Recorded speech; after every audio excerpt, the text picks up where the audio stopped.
अब आई स्क्रीन? आ गया। हाँ सर आ गया।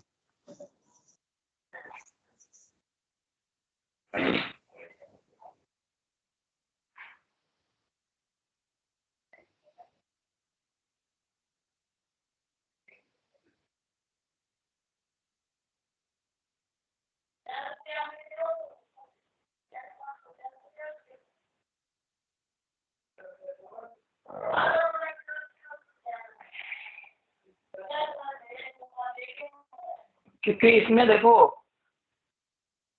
कुछ डेटा वाले क्वेश्चन है, आज हम लोग वो सॉल्व कर लेंगे, क्योंकि डेटा वाले में ज़्यादा किसी को दिक्कत भी नहीं होगी। टेक्निकल वाला कल से हम लोग स्टार्ट करेंगे। तो देखो, अगर हम स्रोतों की बात करते हैं, ठीक है, तो 3 कॉलम आप बना दो। या तो जैसे जितनी भी एनर्जी है उसको इस टाइप का चार्ट बनाओ।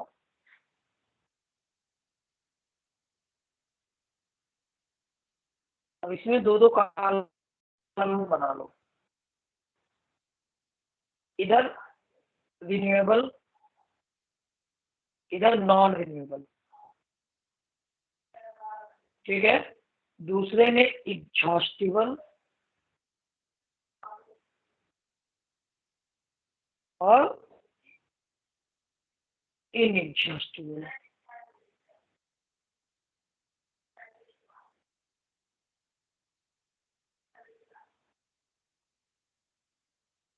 ये काम आप लोगों पे छोड़ रहे हैं कल के लिए।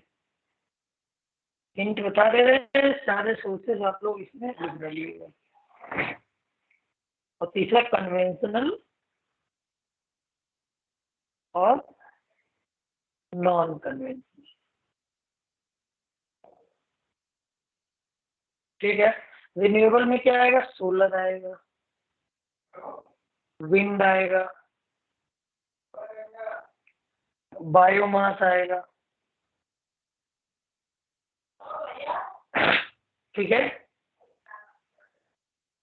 टाइडल एनर्जी तो किसमें आएगी? रिन्यूएबल में।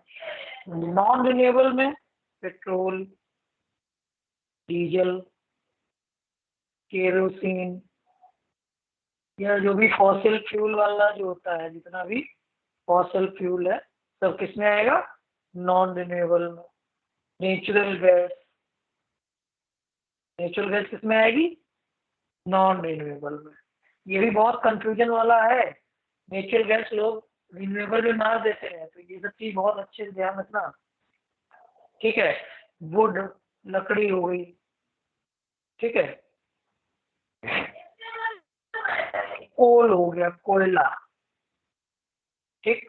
कुछ टाइप की लकड़ी है वो किसमें आती है? बायोमास में भी यूज करते हैं। जो खराब एनर्जी वगैरह होती है लकड़ी, उसको हम लोग क्या बायोमास वगैरह में भी यूज कर लेते हैं। अब देखो बात करते हैं एग्जॉस्टिबल की। तो जितने भी ये सारे सोर्सेस हैं नॉन रिन्यूएबल वाले, सारे सोर्सेस किसमें आएंगे? एग्जॉस्टिबल में। Petrol, diesel, fossil fuel, natural gas, लकड़ी, कोल, कोयला, ये सब किसमें आएगा? और हाँ, इसी में आएगी नॉन रिन्यूएबल में कौन सी? अभी हम किससे डिस्कस कर रहे थे?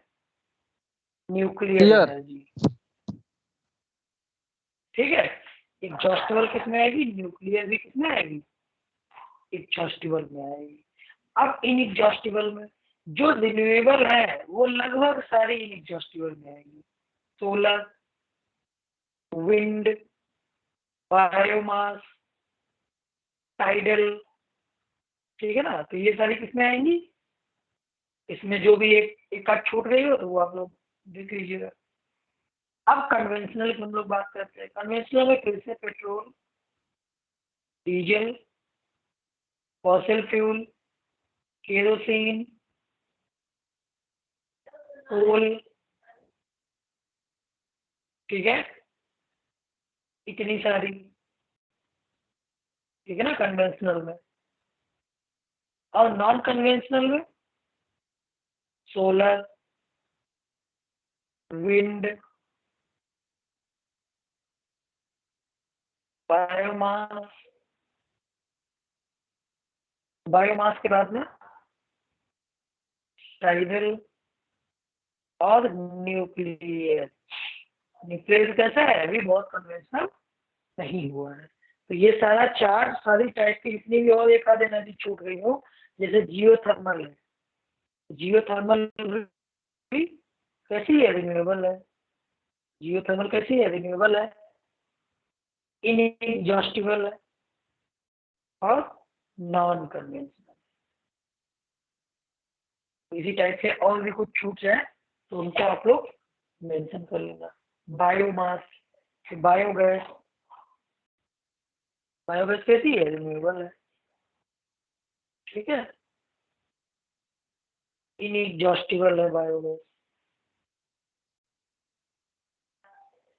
और नॉन कन्वेंशनल।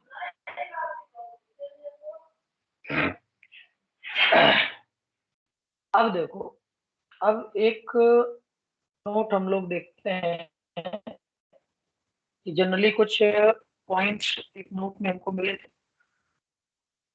आपको सही दिखाई दे रहा है, ये थोड़ा झूठ ले रहा है, अब दिखाई दे रहा होगा सही। ये नोट हम आपको भेज देंगे, और अच्छा है इसमें। ऊर्जा आप लोग जानते हैं विभिन्न रूप को। ऊर्जा क्या है, ऊर्जा ध्यान रखो कि ना ही एक उत्पन्न होती है ना ही खत्म होती है। इसको क्या कहते हैं, एक रूप से दूसरे रूप में बस चेंज होता है, ठीक है ना। और जितना भी जो भी होता है, सारे वर्ल्ड वॉर वगैरह जितनी भी चीजें हैं, सब चीजें आने वाली एनर्जी पे ही डिपेंड है। एक फैक्ट और आप लोग जान लो कि सबसे ज्यादा एनर्जी की जो अवेलेबिलिटी है, सबसे ज्यादा एनर्जी की अवेलेबिलिटी आपकी कहाँ है, अमेरिका में है। सबसे ज्यादा एनर्जी की अवेलेबिलिटी कहाँ है, ऊर्जा की उपलब्धता अमेरिका के पास, ठीक है। वहां इंडिया मतलब भारत और चीन की अपेक्षा एक आदमी पे जितनी एनर्जी भारत और चीन में खर्च होती है, उसकी 8 गुना ऊर्जा अमेरिका के आदमी पे खर्च होती है। या उपलब्धता अगर ये कहा जाए कि भारत और चीन में एक आदमी को जितनी एनर्जी की उपलब्धता है, अमेरिका के आदमी के पास उसकी 8 गुना ज्यादा उपलब्धता है, ठीक है। ये तो हमारी एक कंपेयर वाली बात हो गई कि हम लोग कहाँ पे ठहरते हैं, ठीक है। चलो इसके बाद हम बात करते हैं। अब मुझे ये तो जानते हो, कहाँ हर किसी चीज में कुछ भी आप करोगे तो वहां हर जगह ऊर्जा की जरूरत पड़ेगी, ठीक है ना। और ऊर्जा कैसी होनी चाहिए, ऊर्जा हमारे पास ऐसी होनी चाहिए जिसको पैदा करना आसान हो, उसका भंडारण करना आसान हो, और उसको यूज करने के बाद जो उसका वेस्ट बचे, वो वेस्ट भी क्या हो, उसका वेस्ट भी डिस्पोज करना, डंप करना आसान हो। जैसे बाकी सारी एनर्जी है, जैसे आप लोग जानते हो अभी करंट वगैरह ही आप लोग देख ही रहे होंगे कि अभी एक वो हुआ है, ग्लोबल समिट हुआ है इन्वायरमेंट के लेके। अभी जहाँ सारे प्रधानमंत्री बहुत सारे लोगों से मिले थे ना, कहाँ हुआ था वो मीट, ये हम लोगों ने क्वेश्चन है। अभी मोदी जी, बाइडेन सबके साथ G20 फोटो आई थी। सर, G20 नहीं, G20 G20 नहीं है, G20 नहीं हुआ था, G26 करके था वो, G एग्जैक्टली नहीं था, 26 करके था, एक बार देख लेना है आप लोग। कोप है कहाँ सर जी, ग्लासको। ग्लोबल है, कोप कोप ग्लासको। क्या हुआ? ग्लासगो में क्या हुआ था? यही कोप 26 का आयोजन। हाँ हाँ, COP 26, COP 26 जो हुआ है ग्लासगो में, तो उसमें सबसे ज्यादा एनर्जी डिस्पोजल की बात की गई है। अब जैसे हम लोग अगर बात करते हैं कि एनर्जी डिस्पोजल की, तो एक वर्ड आता है कि हमको उत्सर्जन कम करना है, कार्बन उत्सर्जन। कार्बन उत्सर्जन क्या होता है?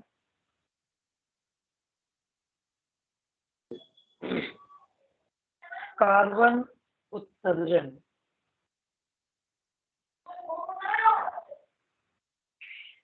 जो कार्बन उत्सर्जन है, ये एक्चुअली जितने भी हम कन्वेंशनल सोर्सेज जलाते हैं, डीजल हो गया, पेट्रोल हो गया, कोयला हो गया, सबसे ज्यादा कार्बन किससे निकलता है? कोयले से, ठीक है। नेचुरल गैस वगैरह से नहीं निकलता है, बहुत रेयर गैसेस इसमें नहीं आएंगी। तो जितने भी ये सारे सोर्सेस हैं, तो इनको जलाने से इनका वेस्ट मटेरियल निकलता है, और वेस्ट मटेरियल कहाँ जाता है? इन्वायरमेंट में जाता है, वातावरण में। और वातावरण में जाता है तो प्रदूषण बढ़ता है, और ये प्रदूषण सबसे ज्यादा एयर पॉल्यूशन को इफेक्ट करता है। इसको एयर पॉल्यूशन, ठीक है। तो 2070 तक हमने क्या लक्ष्य रखा है कि अपने उत्सर्जन को हम जीरो कर देंगे। ये रिन्यूएबल एनर्जी का ही है, जितने भी 8 पॉइंट हुए थे, तो ये सब किसका है? रिन्यूएबल एनर्जी का पार्ट है। और 2030 तक हमने क्या लक्ष्य रखा था? ये आपके लिए क्वेश्चन है, ये कल सारे लोग COP 26 पढ़ के आएंगे, ठीक है। सबसे ज्यादा, अब इसमें देखो क्वेश्चन सुन लो, सबसे ज्यादा कौन उत्सर्जन करता है? सबसे ज्यादा कार्बन का उत्सर्जन इस टाइम कौन सा देश करता है? और भारत की क्या पोजीशन है? भारत की पोजीशन और planning, position and planning. Planning का तो हमने आपको बता दिया, 2070 तक हम जीरो करेंगे।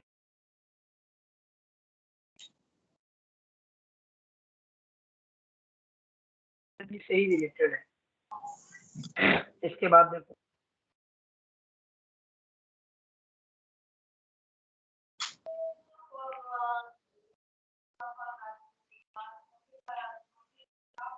तो ये ऊर्जा में से सारी चीजें आप समझी गए कि जी। कैसे कैसे होनी चाहिए, कैलोरीफिक वैल्यू वगैरह कैसी हाई होनी चाहिए। तो ऊर्जा के स्रोत हमने बताया था, पारंपरिक, परंपरागत, पारंपरिक होते हैं, और वैकल्पिक या गैर पारंपरिक।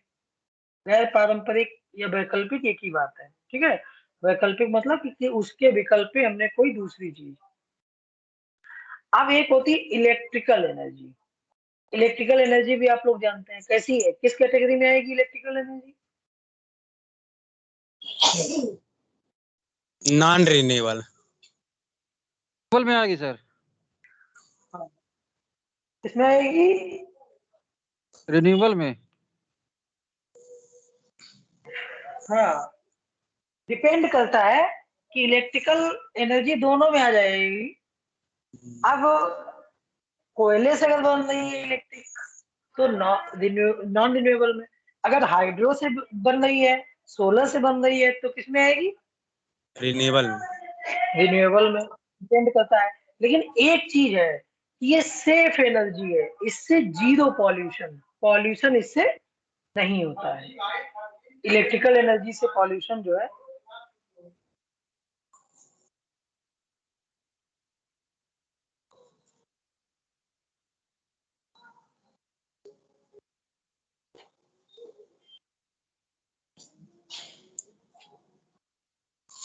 ठीक है ना।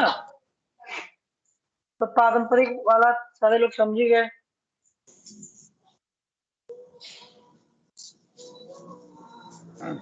इसमें कुछ पॉइंट गलत दिए गए हैं। अब देखो, वर्ल्ड में एक चीज आप लोग ध्यान रख लो कि वर्ल्ड में जो कोयले का स्टोरेज है, कोयले का भंडार है, वो सिर्फ कितना 6% बचा हुआ है, और 200-250 सालों में इसका हो जाएगा, खत्म हो जाएगा। ठीक है, ये माइक ऑफ करो, किसका भगवान है भाई।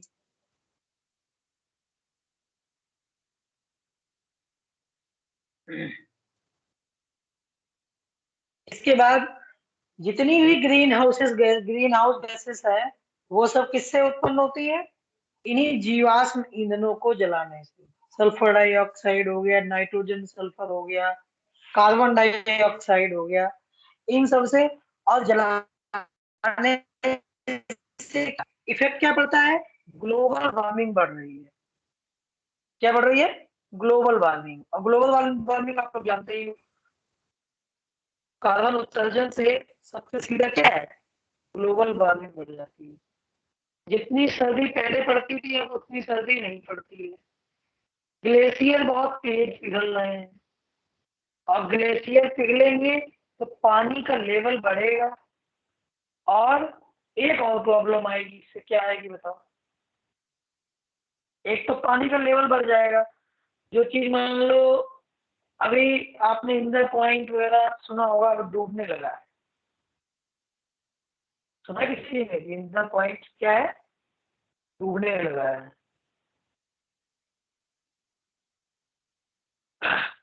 एक और दिक्कत आती है इससे। क्या दिक्कत आती है तो?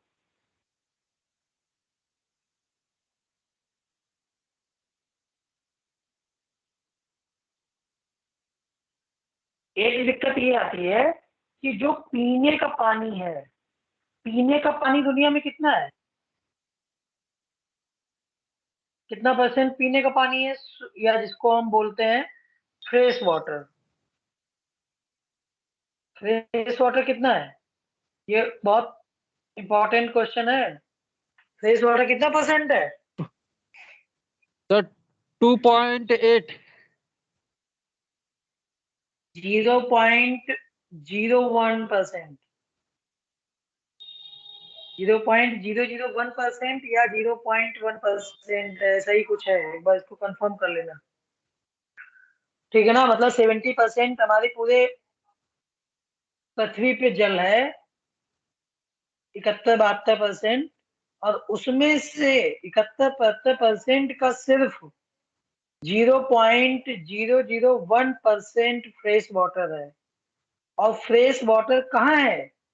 ये ग्लेशियर के फॉर्म में। सबसे ज्यादा हमको फ्रेश वाटर कहाँ से मिलता है? ग्लेशियरों से मिलता है। और ये ग्लेशियर पिघल रहे हैं, और जब ये ग्लेशियर पिघलेंगे तो ये पानी कहाँ जाएगा? नदियों में जाएगा। और जब पानी नदियों में जाएगा, और नदियां कहाँ जाती हैं? समुद्र में। और समुद्र का पानी कैसा है? खारा है। और फिर ये जो फ्रेश वाटर था ग्लेशियर से, ये कैसे कन्वर्ट हो जाएगा? खारे पानी में। खारे पानी को क्या कहते हैं? फॉर्मूला क्या है खारे पानी का? ये भारी जल खारे पानी बोल लो, भारी जल बोल लो, D2O।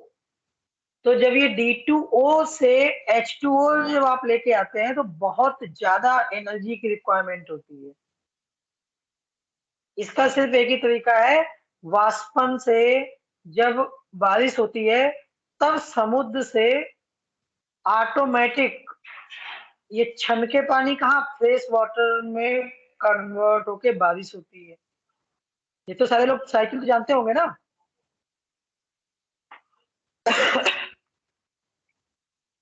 साइकिल सारे लोग जानते हो। तो अब क्या है कि ग्लेशियर पिघलेंगे, फ्रेश वाटर कम होगा। और फ्रेश वाटर सबसे ज्यादा पीने के अलावा, पीना तो एक मेन है ही है, सिंचाई के लिए काम आता है। दुनिया गोल है, तो इसलिए बहुत ध्यान, सारी चीजें लगभग एक गोल गोल जाके एक जगह पे पहुंच जाती हैं। तो इसलिए फ्रेश वाटर कहाँ? सिंचाई के लिए।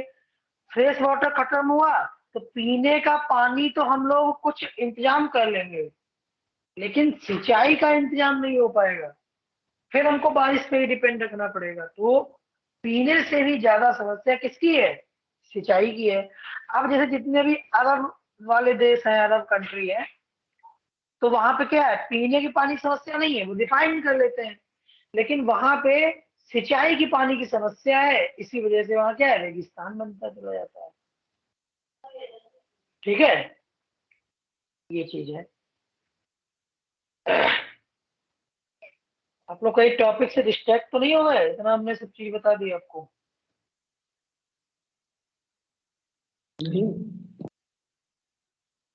हाँ, तो टॉपिक पे ही हाँ करो, क्योंकि अब आपको चाहे कोई भी सब्जेक्ट हो, कितना भी कोई किसी सब्जेक्ट, सबको एक जगह इकट्ठा करना है, तो इकट्ठा करने वाली ये सारी चीजें आप लोग आदत डालते रहो। तो हम लोग बात कर रहे थे इसकी, सोर्सेस की। तो तापीय विद्युत, जल विद्युत, ये तो आप जानते ही हैं। अच्छा ये बताओ कि इंडिया में सोर्स आप लोगों ने लिखे थे, तो जल विद्युत संयंत्र से कितना हम लोग करते हैं? जैसे हाइड्रो हाइड्रो पावर कितना परसेंट यूज होती है?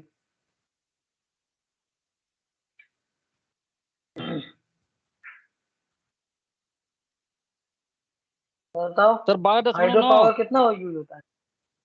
12.9। हाँ, बस। हाँ, तो जैसे देखो कि ये नोट्स हम जो पढ़ा रहे थे, तो इसमें 25% लिखा हुआ था। ठीक है ना? तो ये सब चीजों के डेटा से थोड़ा सावधान रहिएगा, क्योंकि अलग अलग चीजों में अलग अलग डेटा दिया रहेगा, लेकिन हमको कंफ्यूज नहीं होना है।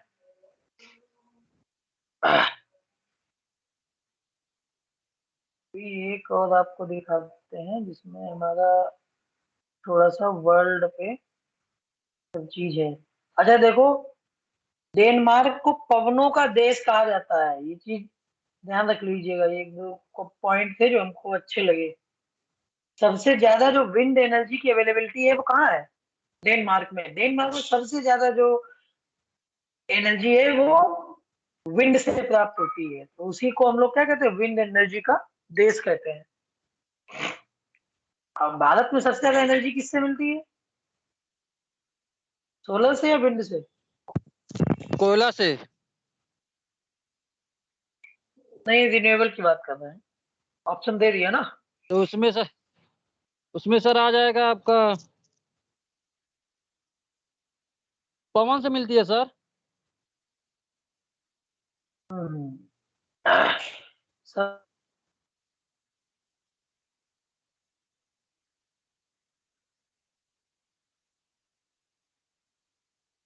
अब क्योंकि सोलर कॉमन हो गया है, तो इसलिए सब लोग सोलर लगा देते हैं।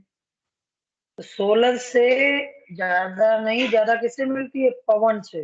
और ये अंतर बहुत कम रह गया है। धीरे धीरे सोलर एनर्जी आगे चली जाएगी, लेकिन सबसे ज्यादा किससे मिलता है?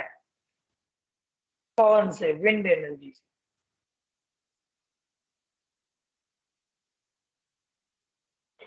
चलो ये वाला नोट्स आपको नहीं देंगे, क्योंकि इसमें कंफ्यूजन ज्यादा है।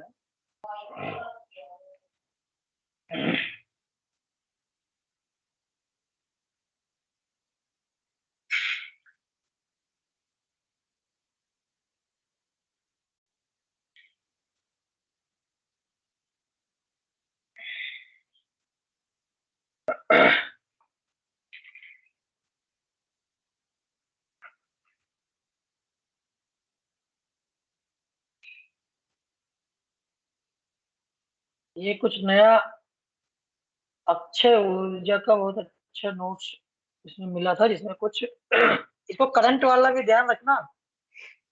ये भी हम बताते हैं कि क्या क्या चीज इसमें इम्पोर्टेंट है आपको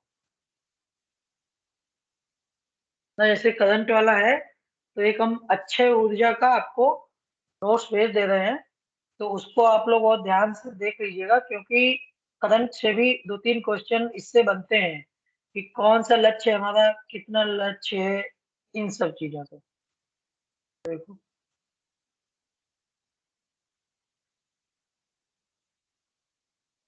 ये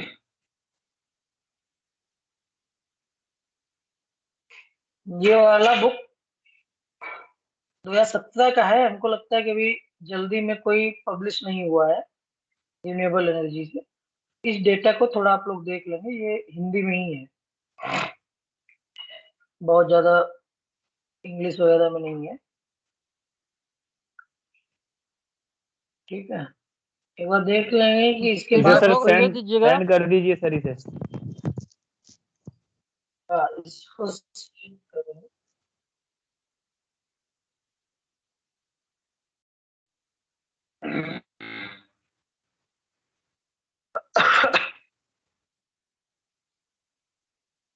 अब देखो मिनी ग्रिड वगैरह, जैसे हम लोग क्या कर रहे हैं आजकल, जो सोलर की सबसे अच्छी जो टेक्नोलॉजी चल रही है। अच्छा, ये पूछ सकता है कि रूफ टॉप जो पैनल हम लोग लगाते हैं उसके लिए कौन सा ऐप लॉन्च किया गया है? तो एक अरुण ऐप है। कौन सा ऐप है? अरुण। तो अरुण ऐप किससे संबंधित है? सोलर से। Roof top solar panel. हाँ, तो ये सब चीजें, कुछ चीजें हैं, ये बहुत इस टाइप की चीजें हैं जो जिनका ध्यान नहीं जाएगा और बोलेगा अरुण ऐप किससे है। ये सब चीजें तैयार कर लीजिएगा। ये नोट्स आपको हम दे देते हैं क्योंकि बहुत ज्यादा एक्सप्लेन करना तो हमको लगता है टाइम टेकिंग प्रोसेस है।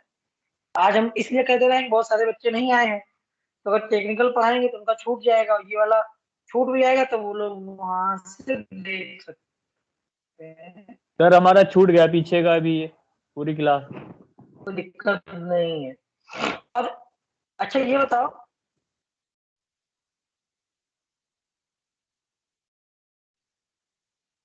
रिन्यूएबल एनर्जी किस मंत्रालय के अधीन आता है?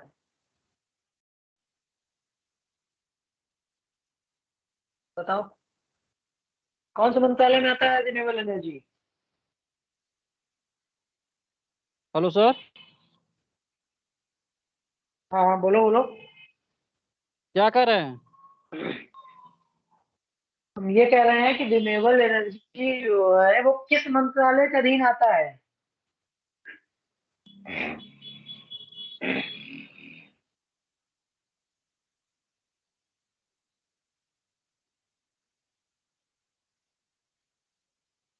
ये सब चीज यार याद रखो। 2014 में एक नई मिनिस्ट्री बना दी गई थी, new and renewable energy. New and renewable energy कब बनाई गई थी? मिनिस्ट्री ऑफ, क्या नाम है इसका? Ministry of new and renewable energy.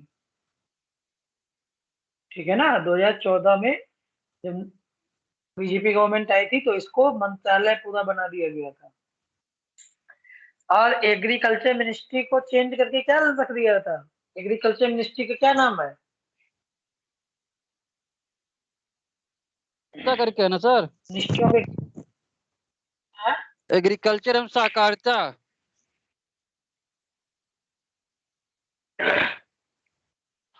Ministry of agriculture and farmer welfare. ठीक है ना? किसान कल्याण मंत्रालय, एग्रीकल्चर वेलफेयर। तो ये सब चीजें उसी टाइम पे। अच्छा, सर जो मिनिस्ट्री ऑफ फार्मासिस्ट भी कह सकते हैं। नाम जिसका होता है ना हेलो। तो वही कह सकते हो, और कुछ नहीं कह सकते। हाँ बोलो, कह रहे हैं मिनिस्ट्री क्या ऑफ कह रहे हो? फार्मासिस्ट भी कह सकते हैं। Ministry of pharmacist. हाँ अब जो तुम्हारा नाम है, तुम्हारे नाम को किसी और नाम से जान सकते हैं? ठीक है सर। हाँ, तो जो नाम होता है वो चेंज नहीं होता है।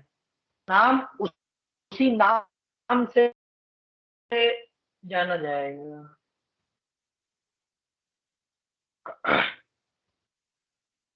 ये बहुत ज्यादा डेटा के उसमें आपका कोई वो नहीं है, ये डेटा पे आधारित है ये। बहुत ज्यादा आपको इसका काम नहीं है, इम्पोर्टेंट चीजें बता देता हूँ।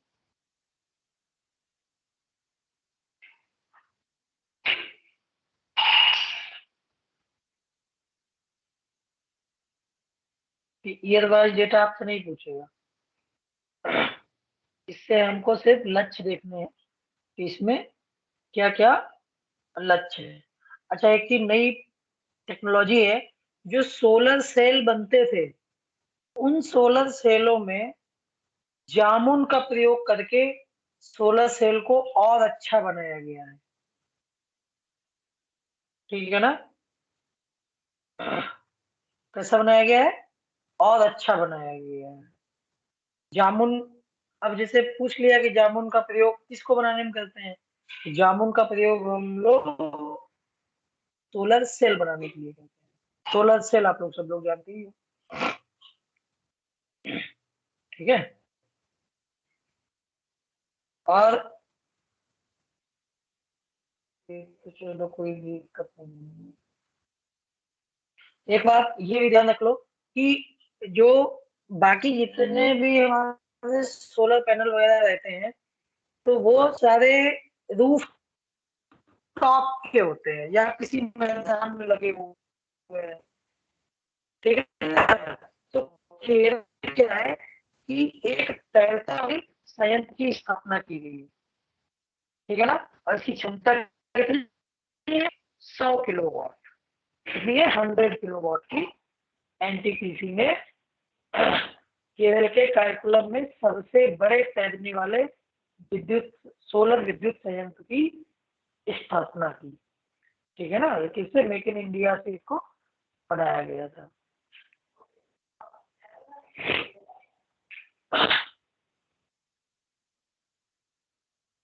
इसके बाद देखो, तो चलो प्रेजेंट कर लेते हैं, ये सब आएगा। और इसके मंत्री वगैरह भी सब याद रख लेना, एग्रीकल्चर मिनिस्टर और रिन्यूएबल एनर्जी के, बहुत इंपॉर्टेंट है। अब देखो, अच्छा इंडिया में एक चीज और भी हुई है इन सब रिसेंट ईयर्स में। जैसे आप लोग देखते हो कि सोलर पैनल जहाँ लगे रहते हैं तो बड़ा देखने में अच्छा लगता है, बहुत सिस्टमेटिक रहते हैं। तो देखने के लिए जैसे कुछ इसमें टूरिज्म वगैरह भी होता है। तो पहले क्या था कि सबसे ज्यादा जो सोलर पैनल वगैरह अच्छी तरीके से अमेरिका में लगे थे। अब इंडिया ने अमेरिका को भी पीछे छोड़ दिया है। ठीक है ना? अब सबसे अच्छे जो सिस्टमेटिक पैनल है वो कहाँ लगे हुए हैं? इंडिया में।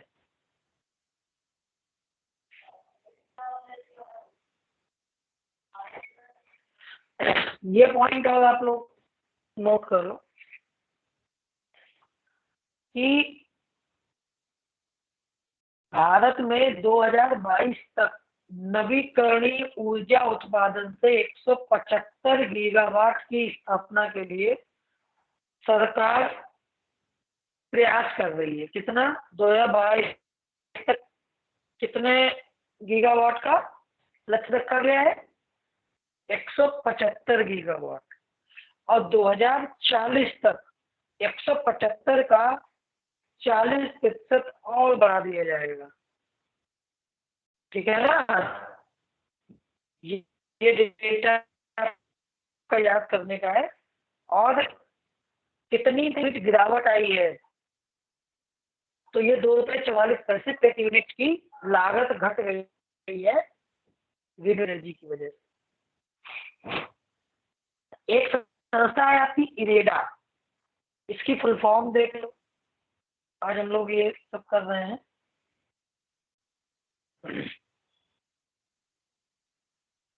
इरेडा की फुल फॉर्म क्या होती है?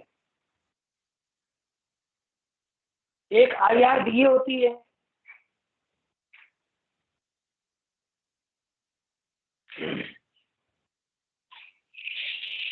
IREDA Indian renewable energy development agency. कौन सी है? Indian renewable energy development agency. इसका फुल फॉर्म सारे लोग याद रख लेंगे, इसको भूलना नहीं। क्या है? Indian renewable energy development agency, IREDA. IREDA किसके अंतर्गत आती है? IREDA IREDA ministry of new and renewable energy, ठीक है ना। ये क्या है, इंडियन रिन्यूएबल एनर्जी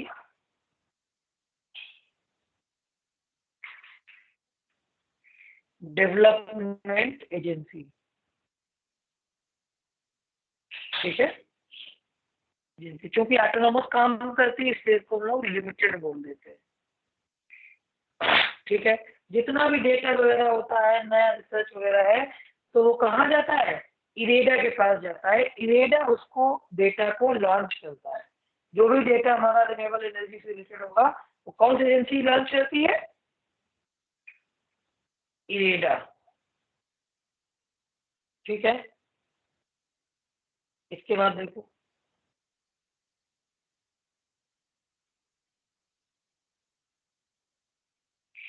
और तो खैर कोई बहुत इंपॉर्टेंट चीज इसमें नहीं है, इतनी चीजें आप लोग देख लेना।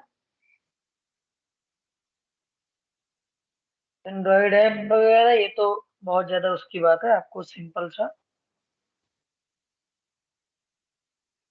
बस इतना ही देखना है कि कौन कौन सी चीजें इंपॉर्टेंट है, इसीलिए हमने आपको बता दिया है।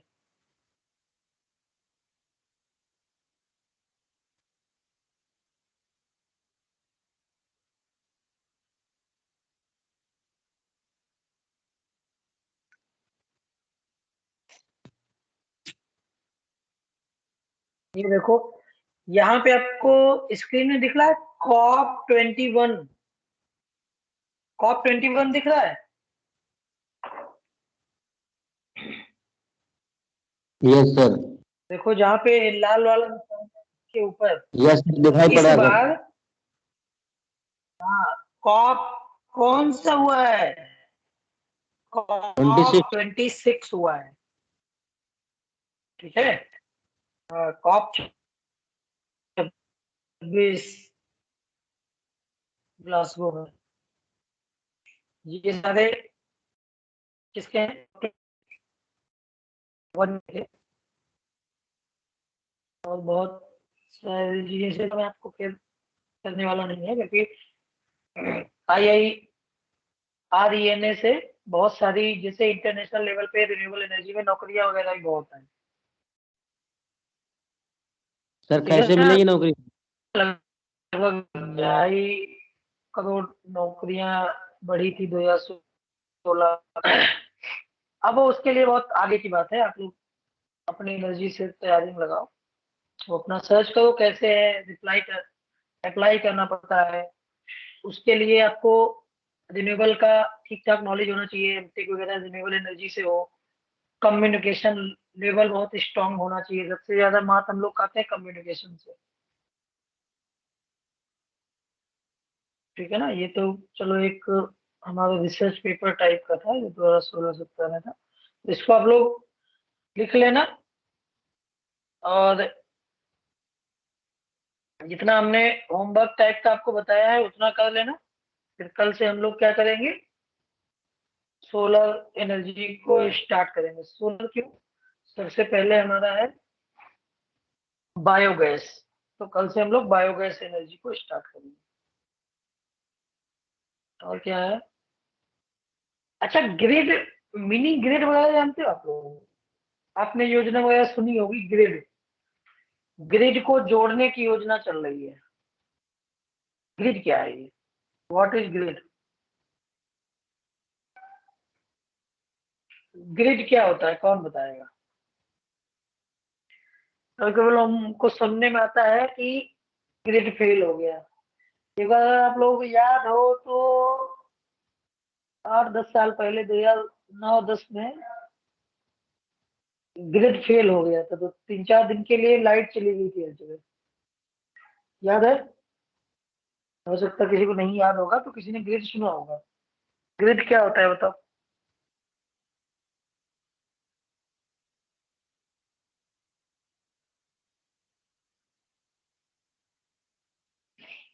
किसी को नहीं पता है, ऐसा तो नहीं होना चाहिए यार, किसी को नहीं पता है, ये कैसी बात है।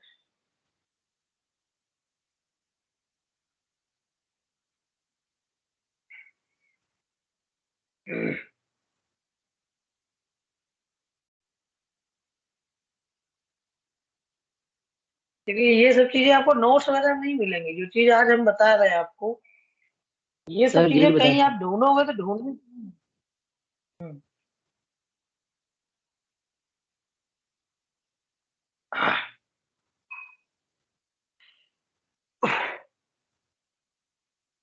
देखो जो ग्रिड होता है, जैसे हमने कहीं से भी एनर्जी ली,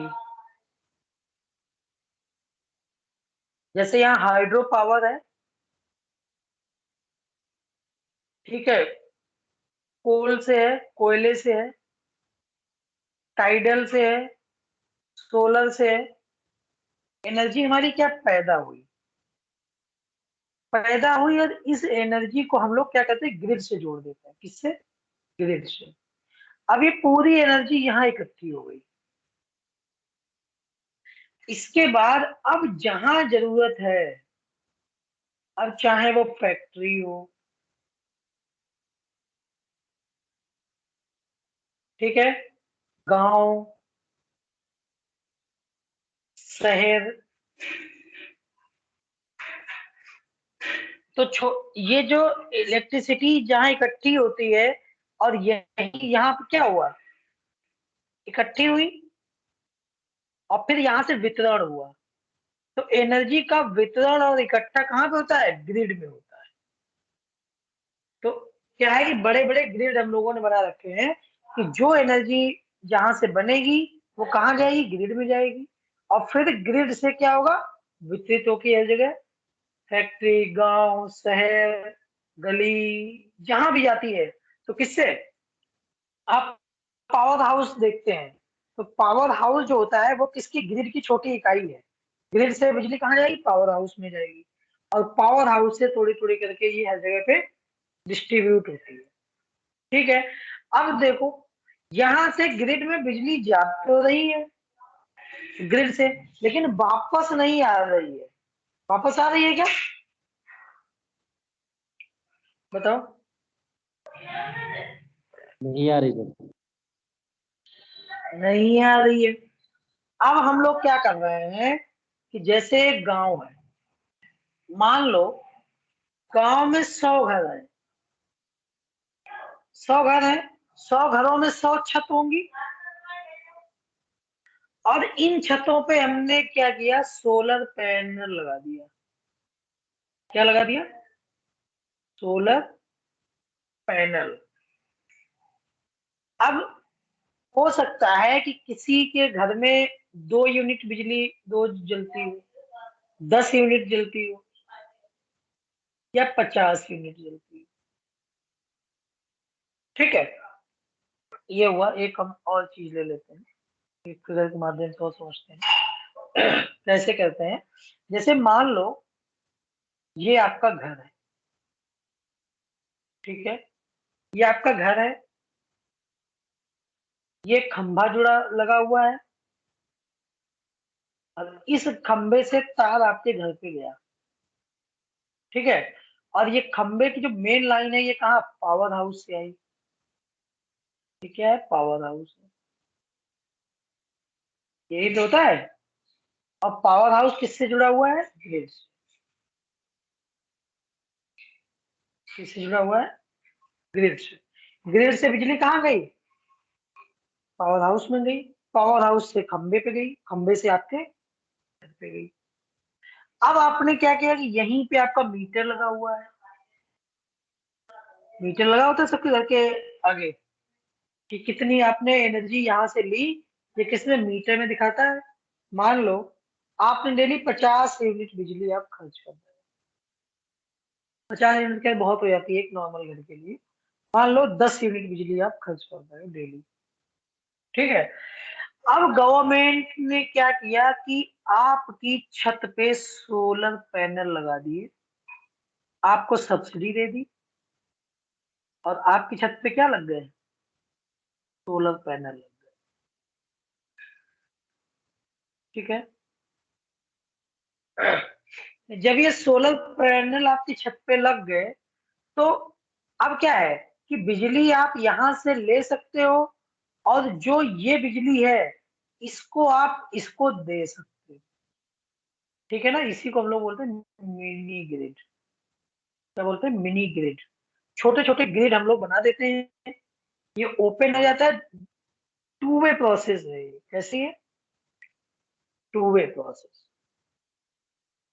अब मान लो कि आपने क्या किया, किसी दिन 10 यूनिट बिजली खत्म की, तो क्या हुआ, अब ये मीटर में आपको 10 यूनिट बिजली आई, आपने खर्च कर ली। दूसरा दिन क्या हुआ कि आपने ग्रिड लगवा दिए ऊपर। अब ग्रिड ने क्या किया, 5 यूनिट बिजली बना दी। ठीक है ना, कितनी बिजली बना दी? 5 यूनिट। तो जो आपने 10 यूनिट का खर्च था, 5 यूनिट कहां से है? सोलर से आ गया। और 5 यूनिट कहां से आ गया? जो आपने ग्रिड से बिजली ली थी।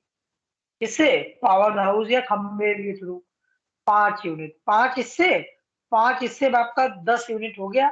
और 5 यूनिट आपने खुद ही बिजली क्या किया, जनरेट कर ली। अब आपने क्या किया, पहले 2 किलोवाट का आप कनेक्शन ले लिए थे। मान लो 2 किलोवाट का आपने सोलर पैनल लगाया था। अब आपने सोलर 5 किलोवाट का लगा दिया सोलर पैनल। मान लो 1 किलोवाट से 5 यूनिट डेली बिजली बन रही है। तो 5 किलोवाट से कितनी बिजली बनेगी? कितना यूनिट बनेगी 5 किलोवाट के पैनल से? 25 25। 25 यूनिट। 25 यूनिट बनी। और आपका खर्च कितना है पर डे का? 10। 10 यूनिट। भाई 10 यूनिट हमारा खर्च था। अब हमारे पास जो बिजली बची वो कितनी यूनिट एक्स्ट्रा बची, ज्यादा? 15। 15 यूनिट। अब 15 यूनिट जो हमारी बिजली बच गई, अब हमने क्या किया कि अपने छत से 15 यूनिट बिजली ग्रिड में दे दी। इसी को हम लोग क्या कहते हैं, मिनी ग्रिड। अब 15 यूनिट बिजली आपके घर से बनी और यहाँ खर्च हो गई। अब बगल में मान लो एक फैक्ट्री लगी हुई है। ये क्या है? फैक्ट्री लगी है। अब ये फैक्ट्री का खर्च मान लो पर डे का 200 यूनिट का है। यहाँ भी ग्रिड सोलर पैनल लगे हुए हैं। मान लो डेली का 100 यूनिट क्या करता है, उत्पन्न करता है। तो इसको 100 यूनिट की जरूरत पड़ी। ठीक है। अब क्या किया कि जो मिनी ग्रिड में जो बिजली गई थी, तो आपके घर की बिजली ऐसे ही 100-200 घर की बिजली कहाँ जा रही है? फैक्ट्री में जा रही है। तो बिजली आप बना रहे हैं, बना के उसको सप्लाई दे रहे हैं। किसी घर में माइनस में है, कहीं प्लस में है। पहले क्या था कि सारा लोड किस पे पड़ता था? इस वाले ग्रिड पे पड़ता था। चाहे वो घर में जाए, चाहे फैक्ट्री में जाए, चाहे गलियों में जाए, कहीं भी जाए, किस पे लोड पड़ता था? ग्रिड पे। और अभी आपको सुनने में आया भी होगा, यूपी में कोयले की बड़ी किल्लत हो गई है और बिजली की बड़ी समस्या है। अभी 10-12 दिन पहले सुनने में आया था, याद है? या जी एक सर। डेढ़ महीना पहले? Yes sir, yes sir, yes sir. Hmm, हाँ। तो जो मिनी ग्रिड वाला सिस्टम है, तो अब यहाँ जैसे सोलर हो गया, ऐसे ही आपने क्या, विंड विंड एनर्जी। अब चूंकि यूपी में तो अवेलेबल नहीं है, जहां अवेलेबल है वहां तो सारी जितने भी सोर्सेस हैं, रिन्यूएबल एनर्जी के जितने भी सोर्सेस हैं, तो सबको मिनी ग्रिड से जोड़ा जा रहा है, जिससे कि हम अपने बिजली बना सके और उसको अन्य जगह पे सप्लाई भी दे सके। अगर नहीं भी सप्लाई दे सके तो कम से कम हम अपनी आत्मनिर्भरता को इंश्योर करें। बिजली की जितनी भी हमारी खपत है, कम से कम उतनी हम लोग अपना प्रोड्यूस कर ले, जनरेट कर ले। ये बात हो गई। तो यही सिस्टम हमारा क्या कहलाता है, मिनी सर ग्रिड। जैसे अब इन्वर्टर ये देखो। इन्वर्टर में यूज हो जाती है। हाँ। हेलो। नहीं नहीं नहीं। घर में जो इन्वर्टर होता है जैसे, इन्वर्टर। हाँ वो जैसे मेन इन्वर्टर लाइन होता चल है। रही है। हाँ हेलो। मेन लाइन चल रही है और इन्वर्टर हाँ की बोलो। भी बिजली आ रही है। तो दोनों की सर हाँ कंबाइंड हो गया तो मतलब उसमें भी तो बचत होगी ना बिजली की। हाँ वही चीज है, जैसे क्या होता है, सिंपल सा, अगर सोलर की हम बात करें तो सोलर, मान लो ये पैनल हमारा है, सोलर पैनल लगा हुआ है, यहाँ से कन्वर्ट होके एक बैटरी में जाए, बैटरी में क्या होगा, क्या है बैटरी है, अपना माइक और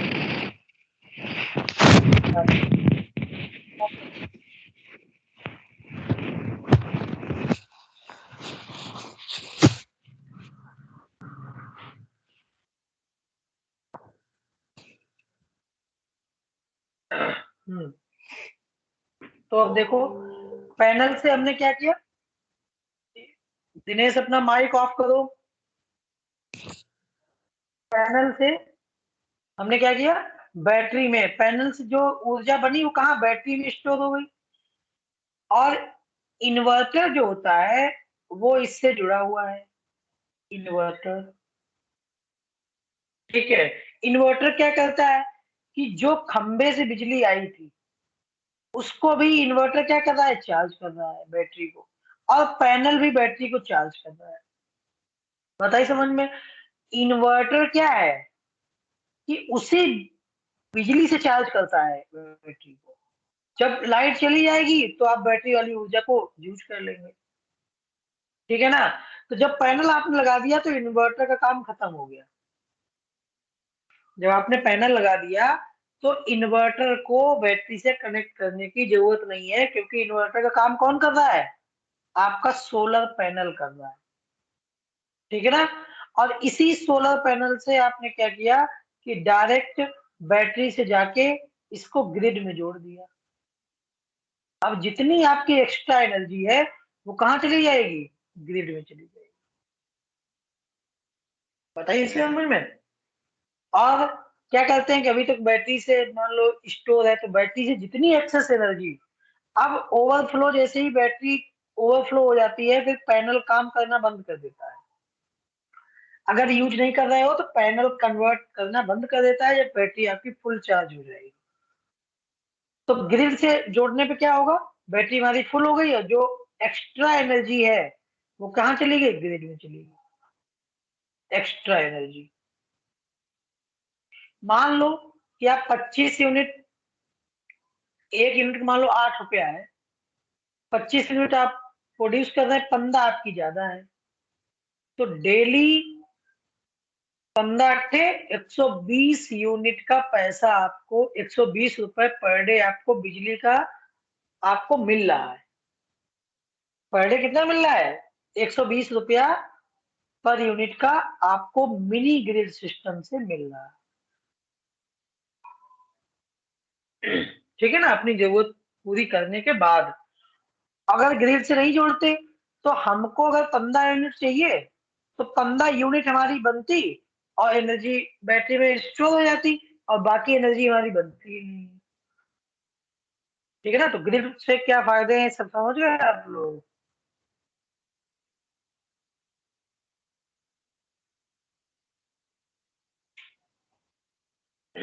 उम्मीद करते हैं कि सारी चीजें आपको समझ में आ गई होंगी।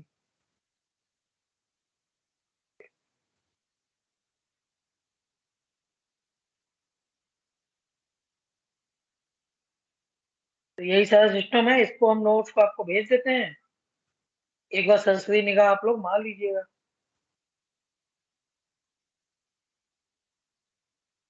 और देखो एक योजना भी चलती है, प्राकृतिक ऊर्जा पुरस्कार योजना, इसको भी आप लोग ध्यान रख लो। प्राकृतिक, ये जो नोट्स हम आप भेजेंगे इसको सारे लोग आप पढ़ जाना, ठीक है ना, कि इसमें बहुत सारी रिन्यूएबल एनर्जी से जुड़ी हुई चीजें आपको मिलेंगी, और ये गवर्नमेंट ऑफ इंडिया की ही है, तो इस वजह से जो भी जानकारी होगी इसमें एकदम आपको ठीक जानकारी मिलेगी। इसमें जैसे क्या है कि कोई भी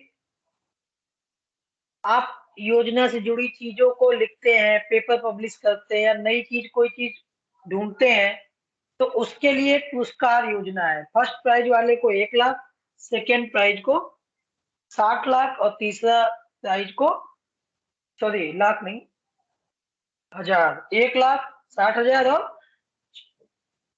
40,000, है ना। तो ये बुक्स वगैरह लिखने के लिए, नया कोई आपने पेपर वेपर दिया तो उसके लिए क्या है, ऊर्जा प्राकृतिक योजना, ये आपकी है प्राकृतिक ऊर्जा पुरस्कार योजना। इसको आप लोग पढ़ लेना, बस नाम ही याद रखने की जरूरत है, बहुत ज्यादा अंदर से नहीं आएगा कि प्राकृतिक पुरस्कार योजना किससे संबंधित है। ठीक है, मंत्री अंती याद कर लेना, सचिव कौन है, ये सब चीज थोड़ी सी जानकारी वाली है। और बाकी हमको लगता है कि बहुत ज्यादा कुछ नहीं है। तो जो कुछ जैसे, अच्छा, एक जवाहर योजना, जवाहरलाल नेहरू रिन्यूएबल एनर्जी की स्कीम कब स्टार्ट हुई थी, बहुत इंपॉर्टेंट है, पूछा जाता है। हम्म, ये तो सबको पता होगी ना। नहीं पता सर। वो 2010 में स्टार्ट हुई। हाँ, 2010 में स्टार्ट हुई थी, बहुत ज्यादा इंपॉर्टेंट है। जवाहरलाल नेहरू नवीकरणीय योजना करके, ठीक है, 2010 में प्रधानमंत्री ने स्टार्ट किया था। अब देखो नया जो है, जैसे बायोमास एनर्जी, ये जो पराली हम लोग जलाते हैं, तो इन सबसे क्या है कि नई योजना, मतलब इससे भी बिजली बनाने का काम किया जा रहा है। जैसे देखो, धान के भूसे से ऊर्जा उत्पादन, बायो एनर्जी, ठीक है ना। ये भी बहुत अच्छा है, एक बार ससुरी निगाह इस पे मार लेना।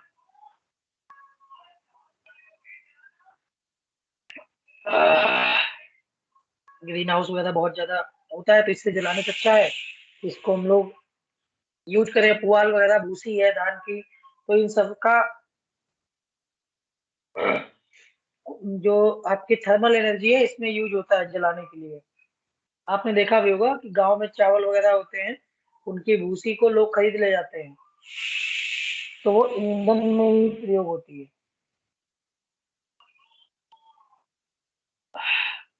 चावल की भूसी ठीक किस में है, प्रयोग होती है सर? तो ये वही हम, हाँ? चावल की क्या कह रहे भूसी किस में प्रयोग होती है? हो?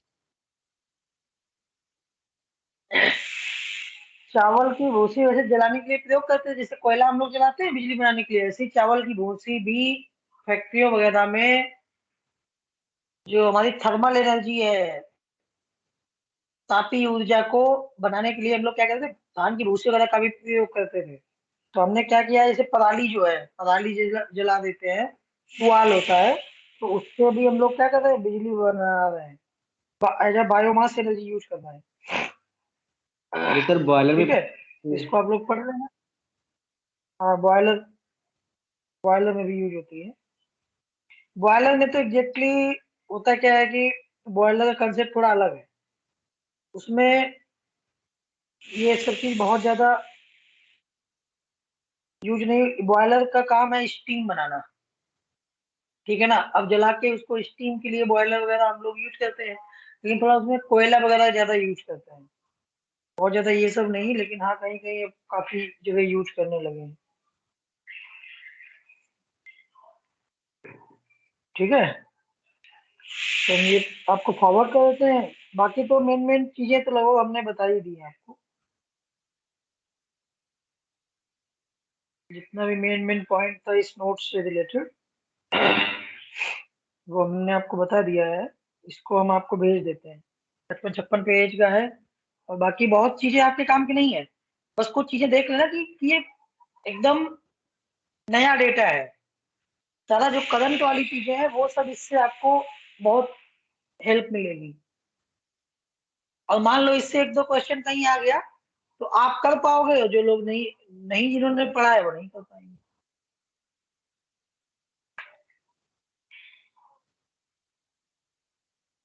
देखो पहुंचा ग्रुप में नोट्स।